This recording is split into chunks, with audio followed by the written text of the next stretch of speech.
Good morning, greetings, friends, and welcome to The Bright Side, your nutritional program dedicated to the understanding of the vast world of nutrition and nutritional supplementation. I am your host, Pharmacist Ben, nutritional pharmacist from Boulder, Colorado.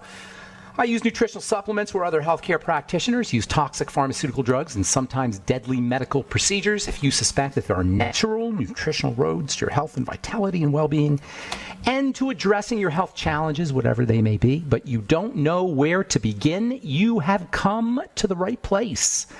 As you listen to The Bright Side every day, you are more and more in control of your body. You are more and more knowledgeable, and you know you can overcome any health challenge. That is why we are here every day on The Bright Side, helping clear up the sometimes confusing world of nutrition and nutritional supplementation. Over the last 32 years of practicing pharmacy, I have seen drug-free recoveries from diabetes, hypertension, obesity, skin diseases like psoriasis, eczema, rosacea, acne, digestive ailments, autoimmune issues of all kinds. Recoveries that by the standards of modern medicine can only be called a miracle, but what is in the world of the body, what is in the world of biology, standard operating procedure. Because the human biological system is a healing system. It's a regenerating system. It is designed divinely to heal and renew itself on a moment-to-moment basis, and while some folks may call that a miracle, it really is just the way the body works. If you have questions about health, nutrition, prescription drugs, if you want to wean yourself off your meds and get on a good nutritional supplement program, if you or a loved one is dealing with a health challenge you want help with, if you've got questions or comments about the longevity business or our Truth Skin Health products, or if you just want to share a success story, 844-236-6010 is our number. 844-236-6010 is our number on The Bright Side. We'll get your calls. In our next segment, we've got a guest at the bottom of the hour. Kevin Murphy is a former Wall Street managing director, as well as a athlete, a high school and collegiate wrestling champion, community activist, a speaker, a coach, and author. He's the author of a really interesting book about the power of the mind called The Three Rooms. You guys know that I love talking about the power of the mind and the power of the spirit and the emotions and the multiple dimensions of good health, spiritual, mental, emotional, and physical. Kevin's got a really interesting take on the impact the mind has on our bodies and on our lives, and he also has some very interesting personal experiences to share. We'll be talking to Kevin Murphy at the bottom of the hour, and we'll get to your phone calls in our next segment. If you want to check out Kevin's website while you're listening to The Bright Side, if you're on the internet, let's see where his website is. I got it right here somewhere. It's called the3rooms.com. The3rooms.com. The THREE rooms. The word rooms. All right. Welcome back to The Bright Side. We're talking about energy. It's all about energy. You know, you hear the word stress a lot when it comes to health and nutrition, about people being stressed or cellular stress, and indeed all health challenges have this element of stress underneath. But what is stress really? But stress meaning at the cell level or at the body level, whatever system is being stressed, it doesn't have enough energy. It's all about energy. Health is energy. And understanding how the body gets energy is so important. Health challenges are the end result of energy deficits at the level of the cell. When there's energy deficits at the level of a cell, the entire stress system, not just the nervous system, but the entire stress system kicks into gear. Of course, it starts with the stress nervous system, the sympathetic nervous system. The sympathetic nervous system is activated by a deficit in energy, a lack of energy, because the digestive system is where the energy gets into the body in large part. Respiration is important too, but the most of it is through the digestive system. That's why we always focus on digestive health. It's not because I'm some kind of foodie. David Avocado Wolfe. I like David Wolfe. You may have heard of David Wolfe. He writes a lot about nutrition, but he's like a iconic, almost stereotypical caricature of a nutritionist, and there's a lot of them out there. And it's not really about, when I focus on the digestive system and food, it's not because of, it's not a caricature. I'm not a foodie. It's because this is how the body obtains energy. And energy comes in two forms. It comes in a slow form and a fast form. You always want slow burning energy to come into the body. That's why protein and fat are the way you want to get your energy rather than carbohydrates if possible. We get way too many highly explosive forms of energy. Not only do we not get enough of the quality slow-acting energy, protein and fat, but on top of that, because these things are slow-acting because it's all trapped, and so it requires a little bit more complicated digestive machinery. Because we don't get the digestive machinery, many of us are suffering at the level of digestive machinery. We don't get the energy we need from those fats and proteins. And most of us are subsisting on super high energy carbohydrates, which the body doesn't like. So last program we talked about the importance of stomach acid. We've been talking about the importance of stomach acid for helping the body process fats. The stomach is the first major place where energy is going to be released, and this requires some chemical processing as well as mechanical processing. The chemical processing in the stomach is hydrochloric acid and digestive enzymes. And guess what? Many people don't make enough hydrochloric acid or digestive enzymes, especially as we get older. Deficiencies in hydrochloric acid in particular can be problematic. Well, both of them. Hydrochloric acid has to activate the enzymes. They work together. We'll just assume that they go together. Without hydrochloric acid and digestive enzymes, by the way, you're more prone towards infections, bacterial infections, parasitic kinds of things, because one of the roles of the acid is to kill things. But the real big problem when you don't have hydrochloric acid and digestive enzymes is you're not going to absorb your nutrients. You're not going to be able to break up your foods to release their energy. And this will happen with fats, it will happen with protein. And by the way, when it happens with protein, when you don't digest your protein at the level of the stomach, when your stomach is not making enough digestive enzymes or it's not making enough acid, at the level of the stomach, this is where big health challenges begin. I'm talking autoimmune diseases. Autoimmunity begins at the level of the stomach. You notice I didn't say the digestive system. We always talk about that. But I'm saying specifically at the level of the stomach, which is why if you're dealing with an autoimmune disease, you want to make sure you're on digestive enzymes. You want to make sure you're producing enough hydrochloric acid or using hydrochloric acid supplements or apple cider vinegar for that matter. Although if I had an autoimmune disease, I'd go with HCl drops, get a pharmacist to make them for you, and make sure you use digestive enzymes. Make sure you take enough of them. Experiment with your digestive enzymes. Take them on an empty stomach as well as with meals. So the stomach is where the first release of energy comes from. In the case of protein, if proteins are not completely broken down, they will not. They will likely remain in a less than amino acid broken down form. Proteins are built up of amino acids, and then those amino acids get strung together to form something called peptides. And then proteins are masses of peptides wrapped around each other. That's the difference between a protein and a peptide, by the way, if you ever wondered. A protein is a long bunch of peptides that have kind of wrapped around in different shapes. Proteins are ridiculously amazing. Unbelievably amazing. They're made up of these long chains of peptides, which in turn are made up of long chains of amino acids, and all that has to be broken down in the stomach. If it's incompletely broken down, what ends up happening is you get these chunks of protein, or peptides really, and it's these chunks of peptides that initiate autoimmune disease problems. These chunks of peptides represent insects and other invaders, and so they mobilize immune system reactions. Peptides represent life. And when a peptide gets into the blood, it looks like an invader has gotten into the blood, to the body.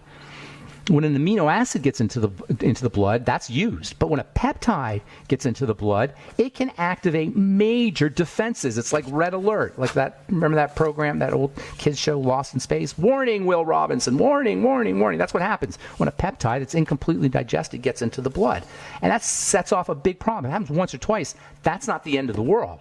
But when it happens over and over and over and chronically for months and for years and for decades, eventually all that toxicity and all that immune system activity creates havoc.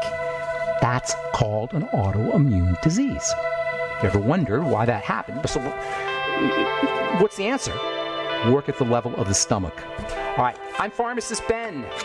You're listening to The Bright Side. Got lines open, 844-236-6010 is our number. We'll get your calls in our next segment. You're listening to The Bright Side. We'll be back right after this.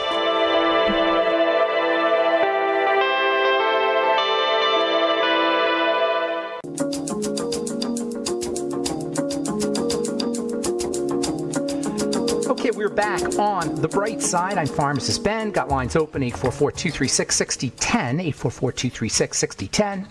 If you have questions about anything we're speaking about here today, the longevity products, longevity business, our Truth Skin Health products, which are all available at truthtreatments.com. We got, it just ran out. We had free shipping for the weekend, but it just ran out 20 minutes ago. We do Instagram Lives, by the way. If you're on Instagram, sign up or follow us at Truth Treatments, and you'll get our Instagram Live notifications, and we do specials. When we do an Instagram Live, we had a free shipping special that just expired about 20 minutes ago. Just get on there and follow us. I'll talk about lots of good skin health stuff. I've been in the skin business for 35 years. I cannot even believe that myself. That's when I formulated my first skincare product in 1983, working for the Blistex Corporation, working for the guy who invented Blistex as a work-study student in pharmacy school. That was quite a background. Anyway, I know in the last 35 years, I've developed quite a repertoire of information and formulation understanding about how the skin works, and all that understanding is put to good use. It's actually the culmination of all my understanding is the our Truth Treatment products, which are all available at truthtreatments.com, truthtreatments.com. We'll get your calls here momentarily. I just want to read one story here, which I thought was interesting. Speaking of the skin, if I could find it. I don't know where I put it, actually. Well, I'll just tell you what it was. I can't seem to find it now that I need it. It was about a vaccine for acne. Here it is. Why hasn't science solved acne yet? Dermatologists are cautiously optimistic that a new vaccine could work better than so many other flawed treatments. We talk about heart disease and cancer and autoimmunity and all these digestive health issues, and these sound like serious issues compared to acne. But you know what? From a psychological point of view, for a teenager or for an adult acne or teenager acne can be psychologically debilitating. It's pretty serious stuff. And even more importantly, if you're dealing with adult acne, understand that it's not a skin issue. It's not a cosmetic issue, I should say. Yes, it may be cosmetically unappealing, and you may not like the way it looks, but it's a sign of serious disturbances at the metabolic or biochemistry level. It's not something to be vaccinated for, and it's not the bacteria that are the problem. They want to put a vaccine. Never mind the problems with vaccines, the crap they put in vaccines. That's a whole nother issue. If you have acne, it's not an issue. It's not a concern for the doctor or the dermatologist, and it has nothing to do with. It's not about vaccination from bacteria. It's about working at the level of the hormones, which means working at the level of the food. Hormones. Sometimes you hear people talk about hormonal acne. Hormonal acne is kind of a silly term because everything's hormonal acne because everything's hormonal.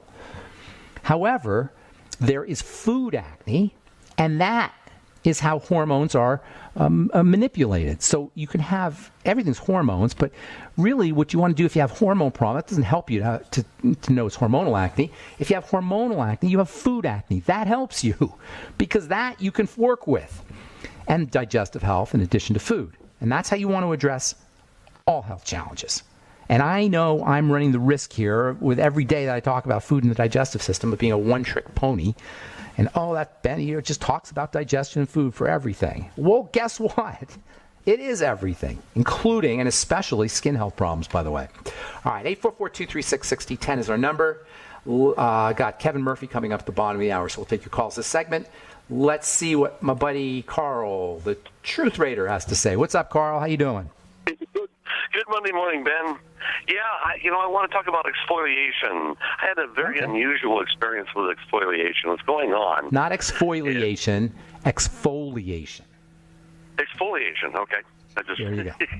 These words. You know what it means? Hang on just one quick second. Exfoliation, it means to remove the leaves off of the skin. Folia comes from foliage. Exfoliate means to take the leaves off because if you look at it under a microscope, it kind of looks like there's leaves that are flaking off when you exfoliate. And just like when you trim your leaves, you get a bushier bush.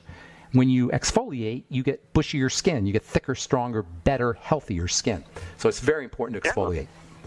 Go ahead. What were you going to say? What's going on? I'm getting a body peel. And what's going on is on the areolas of my nipples, on my chest. I never had this before in my life. Do you really need to go there, Carl, the Truth Raider? They pulled off. I mean, I couldn't believe the skin peeled off. I said, what's this? It's black. You're going to have nice new nipples, Carl. Is that why you called? Thank you for sharing.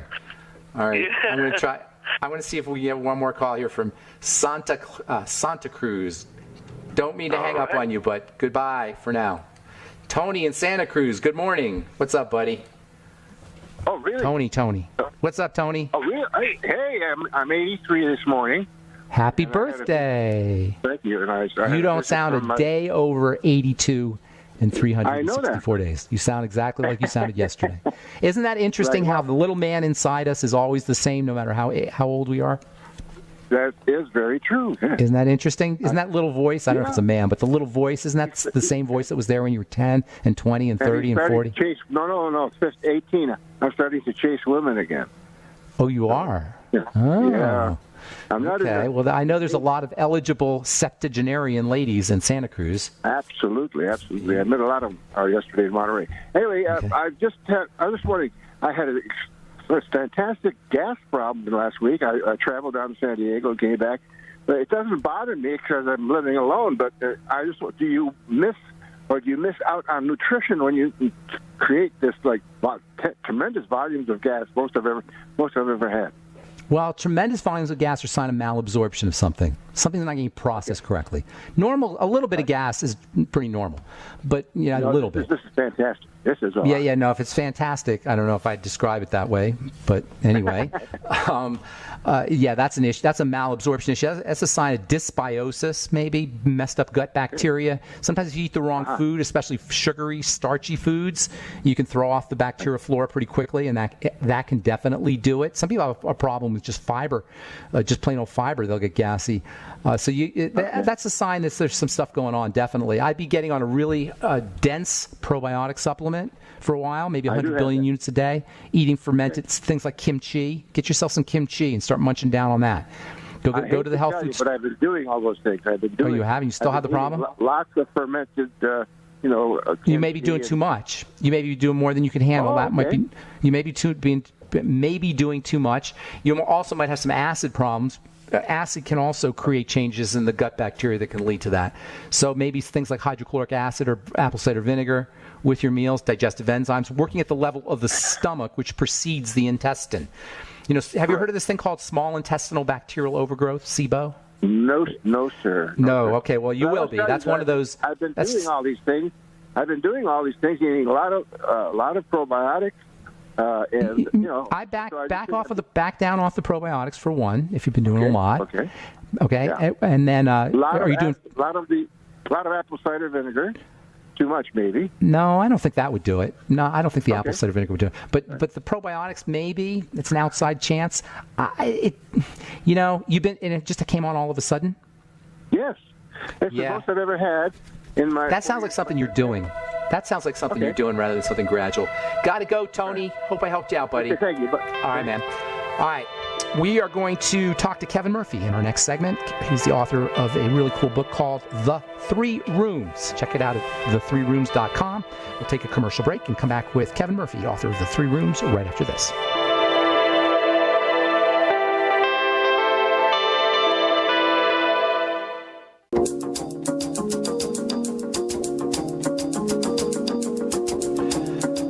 We are back on the bright side. I'm Pharmacist Ben. We're on the air Monday through Friday, 8 to 9 Pacific and 10 to 11 Central Time, 24/7 on the archive pages at benfuchsarchives.com and brightsideben.com. If you miss a program, you want to review a program.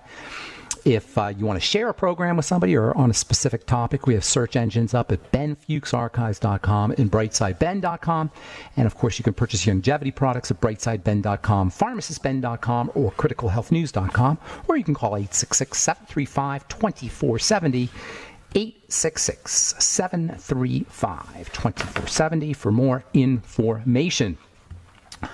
Albert Einstein said the most beautiful thing we can experience is the mysterious. It is the source of all true art and science. I love that quote because the mysterious is all around us and we are oblivious to it and at our own, unfortunately, to our own ultimate harm and hurt.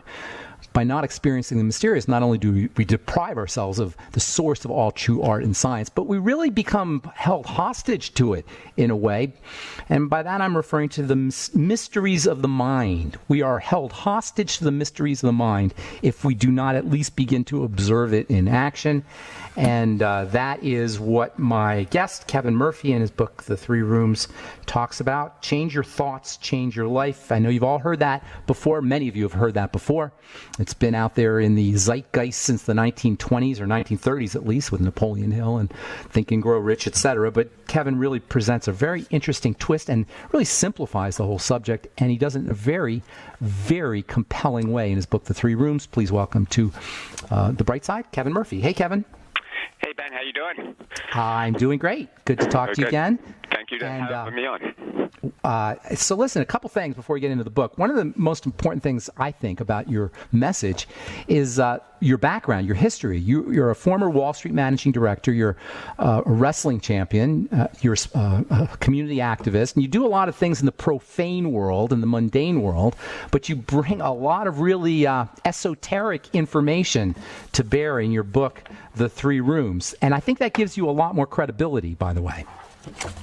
Well, thank you for that. And a lot of it, people originally thought from the corporate world where I came from, I found some humor in people saying, "Oh, I heard that Kevin's writing a book, and it must be a Wall Street tell-all book or an option strategy book." And I would say, "Well, it's not quite."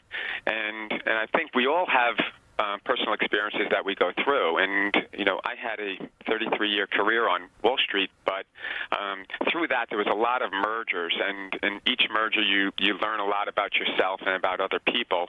And then you couple that with, personal, experiences that you have. I started to look within a lot for answers because I certainly wasn't getting a lot of answers from other people and from outside that really satisfied me. And it is that looking within process where you start to come to some certain types of realizations, and I think everybody, and as you kind of alluded to, there's so much information about consciousness-minded lifestyles, and people hear things about the mindfulness and living in the present and being in the now, and there's all truth to that, and so people understand how important it is to monitor your thoughts, but we just don't do a very good job at it. And I think that was the purpose of the Three Rooms, is to try to make it a little bit more simple.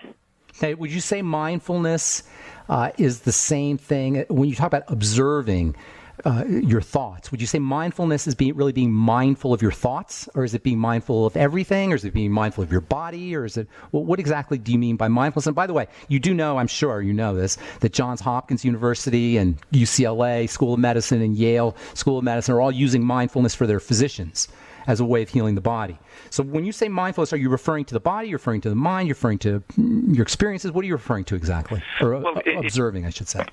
It really does include all of the above, but just looking at your thoughts, I look at mindfulness as the conscious awareness of your thoughts. And so to simplify it, and the real premise of the Three Rooms is that our experience of life is not based on what we do for a living or what we have. It's based on what we think. And our thoughts can only be in one of three places. They can be in the past, or the past room. They can be in the future, or the future room. Or they can be in the present, or the present room. And whichever room your thoughts are in determines your experience of life in that moment. So the key is to know which room your thoughts are in. And in order to do that, you need to observe your thoughts. And it is but it's that active observation that separates your awareness from your thoughts. So you're no longer at the effect of your thoughts, and that awareness is that consciousness that all the mystics have always talked about, that divine consciousness, that Christ consciousness, or that Buddha consciousness. That's what you want to connect with, and it's all about that awareness. Okay, like that's a ton of great stuff there. So, and I don't even know where to begin, but the first thing that I think of when you say that is there's this element of us that's observing that, and I was kind of talking, I talked to my last caller, I don't know if you heard me talking about it. There's an observing element that's always there, correct? That's correct, but sometimes, a lot of times, we're not aware No. that we're observing. And we're not meta-observing. We're observing our life, but we're not observing the observing. Correct. And observing your thoughts simply by knowing which room your thoughts are in, that is metacognition. That is metacognition. being, thinking about your thoughts. Yeah, and yeah. if you think about it, just simply being able to answer the question, which room are my thoughts in, or where are my thoughts, you have already separated your awareness from your thoughts. That's awesome. That's awesome. Gurdjieff used to talk about, who I'm talking about, the philosopher, or whatever you want to call him, Gurdjieff, used to say, as soon as you recognize that you're not thinking about yourself, you're not thinking, or that there's this element that's watching, this I element that you're talking about, as soon as you realize that you're not thinking about that your attention is on your world and not on the observer, it's external rather than internal, you become internal. This is very as soon as true. You recognize, right? Yeah, and it's like Descartes said, the great question of who am I? And when people look within, they say, who am I? They're not talking about the I that everybody else sees, because they know who that is. They're not saying, I was a fireman yesterday. I mean, who am I today? Am I a cop or am I a doctor? Right. You know I Kevin? who you are. It is, who am I on the inside? Who is this person? Why did I say that? It's better than that, though, and this is the problem. It's what am I? It's not a who. It's a what. This is true, and it's similar. And well, it's not, because if we say who, it becomes an identity. Who is an identity? What is a thing? It's just this mystery, right? But who, all of a sudden, you're looking for another version of you, like a smaller version or an internal version of you. But there's a what. It's not you at all. It's a thing of some kind. I can't tell you what it is, but it's a thing of some kind, right? Yes, and I think we, when you answer the question, let's just say, what am I, or if you think of this question, who am I, that's the I that everyone else sees is always changing. And you may be a student today. Now you're working, tomorrow. Then you got laid off, and you're no longer, working there. And that's always changing. But who you are on the inside, or what you are, never really changes. We actually say, I am sad, I am happy, I am Joe. We actually say, hey, we got to take a break. But I want to talk about how all this, this has to do with cancer and heart disease and autoimmunity and acne and psoriasis and all the things we suffer from a health perspective. And I'm sure there's a link. I'm Pharmacist Ben. We're talking to Kevin Murphy about his book, The 3 Rooms. You're listening to The Bright Side. We'll be back right after this.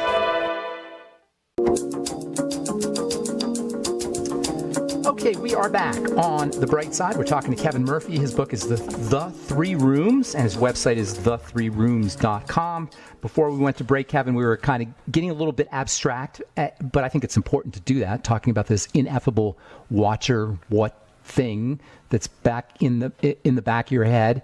And just you were saying how just by observing it and seeing which room you're in, you can go a long way towards improving your life, I imagine you'd say. But how does this relate to physical health issues?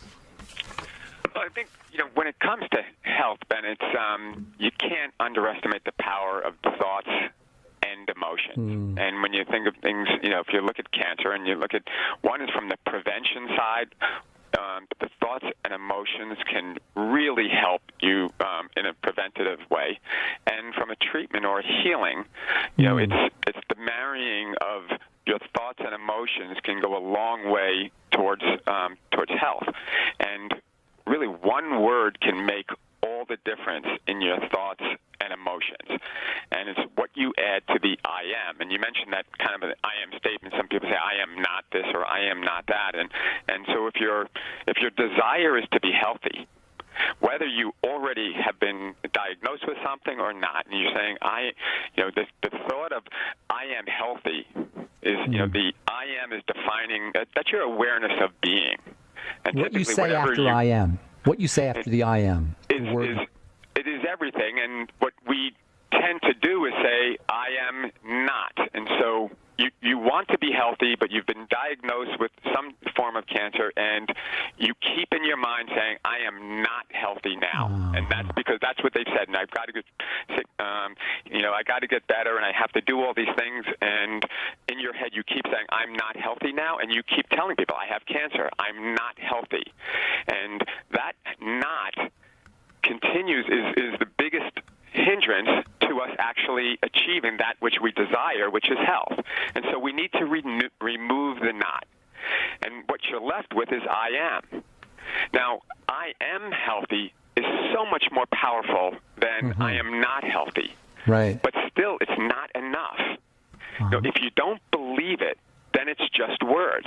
Like if you truly feel like you're not healthy and you're all stressed out about it, just say saying words. I'm healthy, but you still feel like you're not doesn't matter. So substituting not with one other word, already. I already am healthy. And now you've just shifted from a place of healing sometime in the future to a place from which you are already healed. I already am healthy. If you just start to say that a few times, it does something. It hits you inside. It moves you, and you say, wow, I already am. And think about that. You start thinking of it from a place of health instead of the health being out there. Let me ask you something, though. What's the difference between I am healthy and I am already healthy? It's in the belief of it. It helps you believe it more. By saying the word already. But I already makes it seem like it has already happened.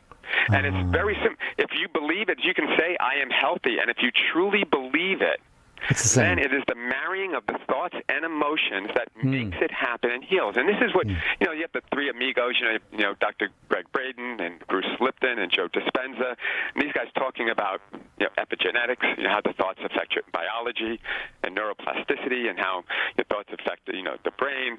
And when you look at all of the cases of spontaneous remission, when people are, of all different types of, how about placebo effect? How about the placebo effect? Well, and the placebo effect is just a phenomenal phenomenon, which it is a belief that it is going to work, and that is how, and a lot of these doctors, that's what got them so intrigued. Like, how is it possible that a placebo works, in many cases as well as drugs? Right. So, but it can't just be the thought; it has to be marrying the emotion. Feeling. And in each room, when I talk about the future room and the present room, it's not just which room your thoughts are in, but how it makes you feel. And the healing always takes place in the present room. That is where you're connected to the ultimate reality, the divine creator and the source. And when you look at all those spontaneous remissions, the one thing that all of those people have in common, they all believe that there is a power greater than them that is doing the healing.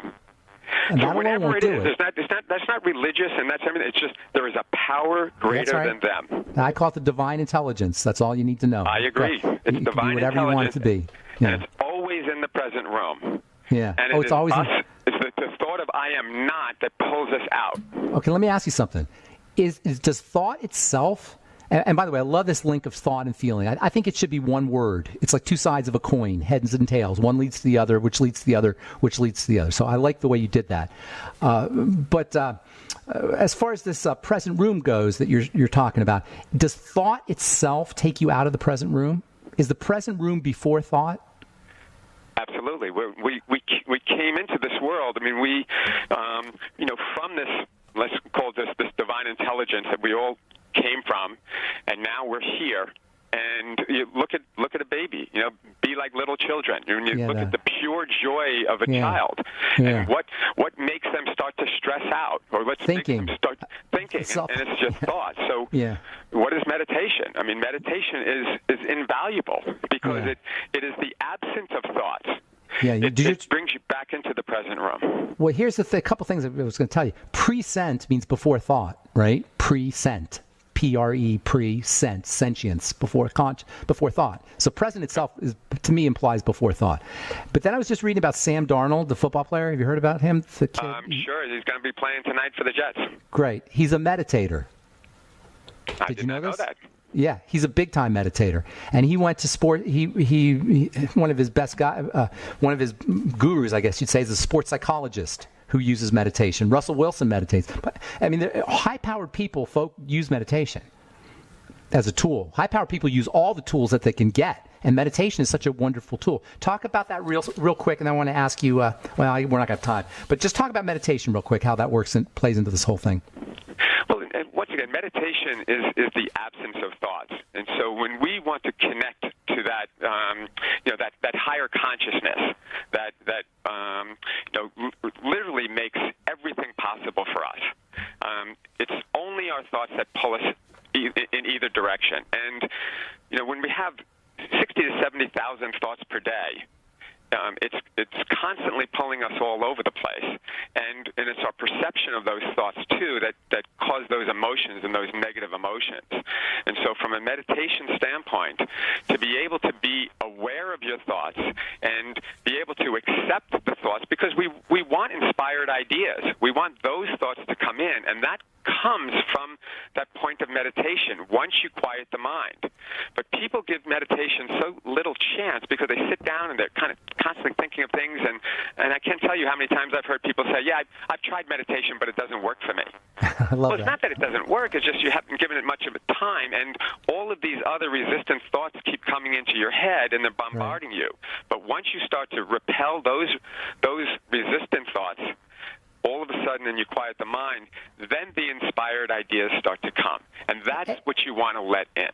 And the great irony of it is so pleasant and blissful. It's the best vacation ever to just think some good thoughts, to actually just go out and think good thoughts, to visualize good thoughts, to hear a good voice in your head. It feels so beautiful. You secrete more oxytocin, more serotonin, more dopamine. You reduce your cortisol. I mean, from a biochemical standpoint, from a sheer bliss standpoint, just controlling your thoughts is like the best vacation you could ever take.